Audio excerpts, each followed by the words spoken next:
तो एक चर्चा थी, आलू की चर्चा चली, आलू। तो हमारी आजकल आलू पेड़ पे हो रहा है, और हमारे यहाँ बड़े गांव में पेड़ लगा रखे हैं अपने यहाँ। तो क्या वो आलू जो पेड़ पे हो रहा है, बहुत से कहते साधु भी खा सकते हैं उसको, तो क्या महाराज जी ये सही है, या जो साधु नहीं खा सकते, चलो क्या हम लोग खा सकते हैं उसको? महाराज जी उसमें भी अभी नरेंद्र मोदी ने भी कहा कि ये जैन आलू है।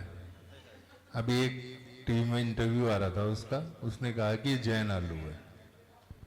क्या ये गलत है या सही है? आलू शब्द 2-3 शब्दों के साथ जुड़ा हुआ है। सतालू, आलू बुखारा, जैन आलू, ये आलू। लेकिन ये शब्द अब जैन आलू से प्रचलित करना भविष्य में जैनियों को और ज्यादा भ्रष्ट करना है। आज तो आप हंसी खुशी में पेड़ के ऊपर लगने के कारण से जैन आलू स्वीकार कर लोगे, लेकिन ये विज्ञान है और विज्ञापन है। विज्ञान और विज्ञापन में कल जैन मीट भी बना दिया जाएगा, जो कह दिया जाएगा इसमें मांसाहार नहीं है, ये तो सोयाबीन अन्य पदार्थों से बनाया गया है। क्या वो जैनी उसे भी खाना स्वीकार करेंगे? क्योंकि भावों में वो मीट शब्द मीट में आ जाता है। सतालू में और आलू बुखारा में आपको आलू के भाव नहीं आते थे, लेकिन जैन आलू कहते ही कौन से भाव आएंगे? आलू। और हर चीज पेड़ के ऊपर उगने वाला हो वो भक्ष ही है, ये आज हम नहीं कह सकते, क्योंकि हमारे ज्ञान में नहीं है। क्योंकि पेड़ के ऊपर उगने वाले कई चीजों को भी जैन आचार्यों ने अभक्ष कहा है। कई फल और कई सब्जियां ऐसे हो गए क्रॉस बीट के माध्यम से उगने लगे हैं, उगाने लगे हैं। भक्ष और अभक्ष की कोई जानकारी नहीं है, और इतने सारे शुद्ध नाम वाले पदार्थ हमारे पास खाने के लिए हैं, हम उसे खाए ना।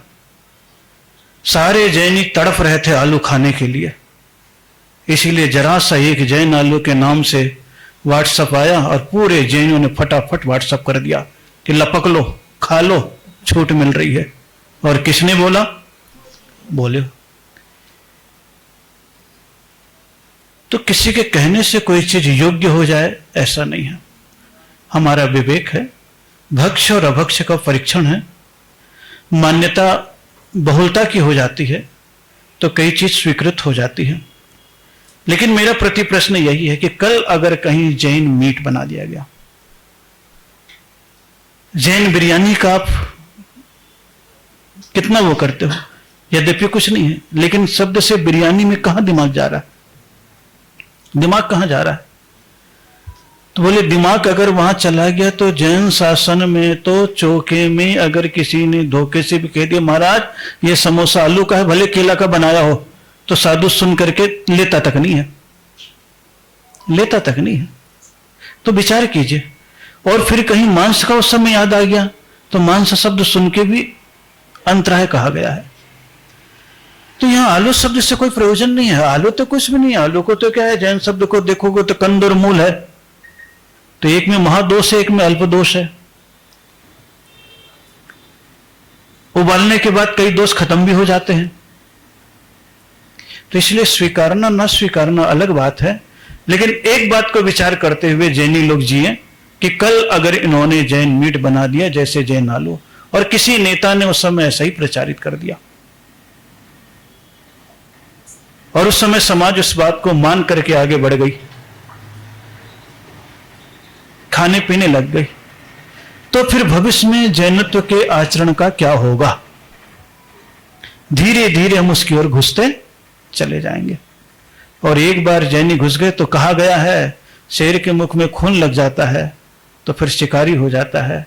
तो जैनियों के मुख में भी ये हिंसक अभक्ष चीजों का स्वाद और नाम लग गया, तो मेरे ख्याल से अधिकांश लोग यही होंगे महाराज, मन शुद्धि, वचन शुद्धि, काय शुद्धि। आलू शुद्ध है, फिर बताना पड़ेगा ऊपर का है कि ये नीचे का।